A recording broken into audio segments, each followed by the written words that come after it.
ताई तुम्ही का ऍडमिट झाला होता? मी काल सकाळी अचानक मला घरी असताना छातीमध्ये माझ्या एकदम पेन व्हायला लागला. डाव्या साईडला पूर्ण मुंग्या वगैरे येऊन डोक्यामध्ये पण मुंग्या येत होत्या माझ्या आणि अस्वस्थ वाटत होतं मला. त्याच्यासाठी मग मी ते येऊन ऍडमिट झाले. मग तुम्ही खाजगी रुग्णालयात न जाता जिल्हा रुग्णालयात का आला होता?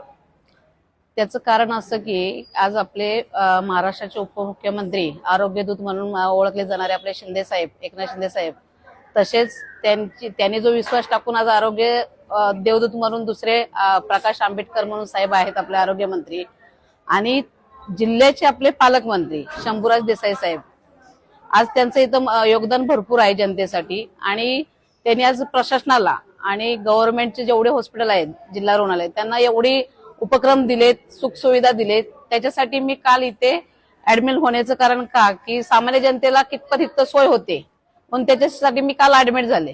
माझी मी ओळख न दाखवता मी आज इथे ऍडमिट झाल्यानंतर मला 24 तास एकदम इथल्या जे आपले सहकारी कर्मचारी असतील, इथली सोयी सुविधा तुम्हाला कशा वाटल्या? इथल्या सुखसुविधा एकदम भारी आहेत. जनतेने त्याचा लाभ घेतला पाहिजे आपल्याला. कारण का इथे आल्यापासून तिथला पूर्ण स्टाफ, डॉक्टर असतील, नर्सेस असतील, वॉर्डबॉय असतील, सर्वांनी एवढी प्रचंड सामान्य जनतेची जशी घेतात तशी माझीही घेतली इथं. त्यामुळं सामान्य जनतेला मला एकच आव्हान आहे की प्रायव्हेटमध्ये आपण कर्जबाजारी होऊन अक्षरशः दागिने वगैरे घाण ठेवून आपण जे फरफट करून घेतो स्वतःची, ती न करता आज जिल्हा रुग्णालय जे प्रत्येक ठिकाणी आज उपलब्ध गव्हर्नमेंटने केलेले आहेत तर त्या आणि सातारच्या ठिकाणी तर सुखसुविधा सर्व आहेत. त्याच्यासाठी सामान्य जनतेला मला एवढीच कळकळीची विनंती आहे, जशी मी इथं येऊन आज तुमच्या समोर मी लाईव्ह वरती एकदम टिकटाक होऊन घरी चाललेले, तसं सामान्य जनतेनं पण इथे येऊन त्या सेवेचा तुम्ही लाभ घेतला पाहिजे आणि तुमची जी अडचण फरफट होते ती थांबवली पाहिजे.